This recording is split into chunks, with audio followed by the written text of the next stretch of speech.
ప్రేక్షకులందరికీ నమస్కారం. కుంభరాశి వారికి 2025 జనవరి 14 మంగళవారం రోజున గోచార రీత్యా ఎటువంటి అశుభ ఫలితాలు కలగబోతున్నాయి, ఇంకా వీరు ఎలాంటి పరిహారాలు చేయాలి అనే విషయాన్ని తెలుసుకోబోయే ముందు మీరు ఏమైనా సమస్యలతో బాధపడుతుంటే వాటి పరిష్కారం కోసం మీరు స్క్రీన్ మీద కనిపిస్తున్న మా గురువు గారి నెంబర్ కి కాల్ చేసి మీ సమస్యలకి తగిన పరిష్కారం పొందండి. ఖచ్చితంగా మీ సమస్య పరిష్కారం అవుతుంది. అలాగే మీరు మొదటిసారి మా ఛానల్ ని చూస్తున్నట్లయితే వెంటనే సబ్స్క్రైబ్ చేసుకోండి. ఇక వివరాల్లోకి వెళ్తే, షష్ఠ స్థానంలో సంచరిస్తున్న చంద్రుని యొక్క ప్రభావం వల్ల కుంభరాశి వారు ఈ రోజు అదృష్టం పైన ఆధారపడకండి. మీ ఆరోగ్యాన్ని మెరుగుపరచుకోండి. అదృష్ట దేవత బద్ధకం గల దేవత. తనకు తానుగా ఆవిడ ఎప్పటికీ మీ దగ్గరకు రాదు. మీ బరువును తగ్గించుకోవడానికి ఇది అత్యవసరమైన సమయం. మీ ఆరోగ్యాన్ని తిరిగి పొందడానికి వ్యాయామాలు మొదలు పెట్టండి.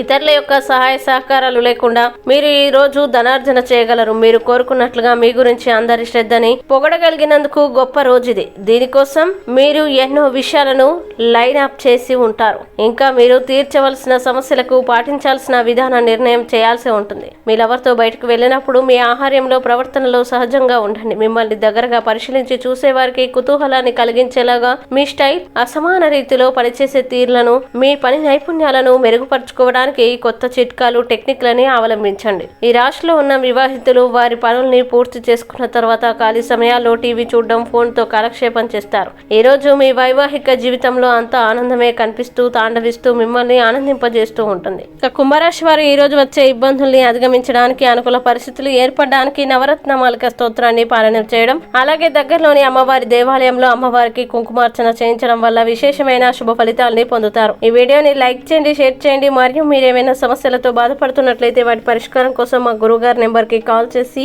మీ సమస్యలకి తగిన పరిష్కారం పొందండి. ఖచ్చితంగా మీ సమస్య పరిష్కారం అవుతుంది. ఇంకా మీరు అనుకున్నటువంటి అన్ని పనుల్లో అంతా మంచి జరగాలని కోరుకుంటూ సర్వే జన సుఖినో భవంతు.